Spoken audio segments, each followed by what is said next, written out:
नमस्कार मित्रांनो. थॉर आणि हल्क परत आलेत, पण यावेळेस ते अव्हेंजर्स म्हणून नाही, ते एकमेकांचे दुश्मन म्हणून आले. क्रिस हेमवर्थ आणि मार्क रुफेलो यांचा नवीन चित्रपट क्राईम 101 थिएटरमध्ये आले. या सिनेमात तुम्हाला 90च्या दशकातले क्लासिक मूवी हिटची आठवण करून देतोय की नाही हेच बघायचं आपल्याला. गोष्ट सिंपल आहे.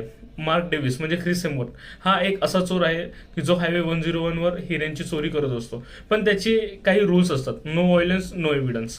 आणि दुसऱ्या बाजूला आहे जिद्दी डिटेक्टिव्ह लॉ म्हणजे मार्क रुफेलो, जे ज्याला खात्री आहे की या चोऱ्यांच्या मागे एकच मास्टरमाइंड आहे. उंदरा मांजराचा हा खेळ तुम्हाला खुर्चीवर खेळून ठेवण्यात यशस्वी होतो का, हे तुम्हाला चित्रपट पाहिल्यावरच समजेल. सिनेमाची जमेची बाजू म्हणजे की कास्टिंग.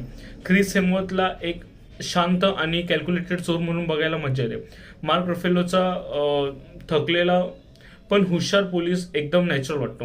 आणि हो, बॅरी किओगनचा जो छोटा रोल जरी असला तरी तो खूप जबरदस्त इम्पॅक्ट पाडून जातो. तुम्हाला एकदम एलेनॉइड वालीची फिलिंग येईल. आता ॲक्शन सीन्स खूप रिअलिस्टिक वाटतात, जे की आजकालच्या मूवीमध्ये खूप कमी बघायला भेटतात. पण पिक्चर परफेक्ट नाही आहे. सर्वात मोठा प्रॉब्लेम आहे या मूवीची लेंथ. 2 तास 20 मिनिटाचा हा मूवी थोडासा स्लो आणि स्टेज असल्यासारखा वाटतो. हेल बेरी सारख्या टॅलेंटेड ॲक्ट्रेसला वाया घालवल्यासारखं वाटतं. तिचा रोल कथेला पुढे नेण्यापुरताच मर्यादित वाटतो.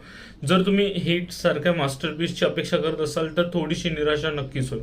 ओव्हरऑल सांगायचं झालं तर क्राईम 101 हा एक सॉलिड वन टाइम वॉच आहे. जर तुम्हाला स्लो बर्न क्राईम थ्रिलर किंवा मग चांगली ॲक्टिंग आवडत असेल तर हा सिनेमा नक्कीच बघा. पण खूप जास्त हाईप डोक्यात ठेवून जाऊ नका. मी या चित्रपटासाठी 3.5 स्टार देईल.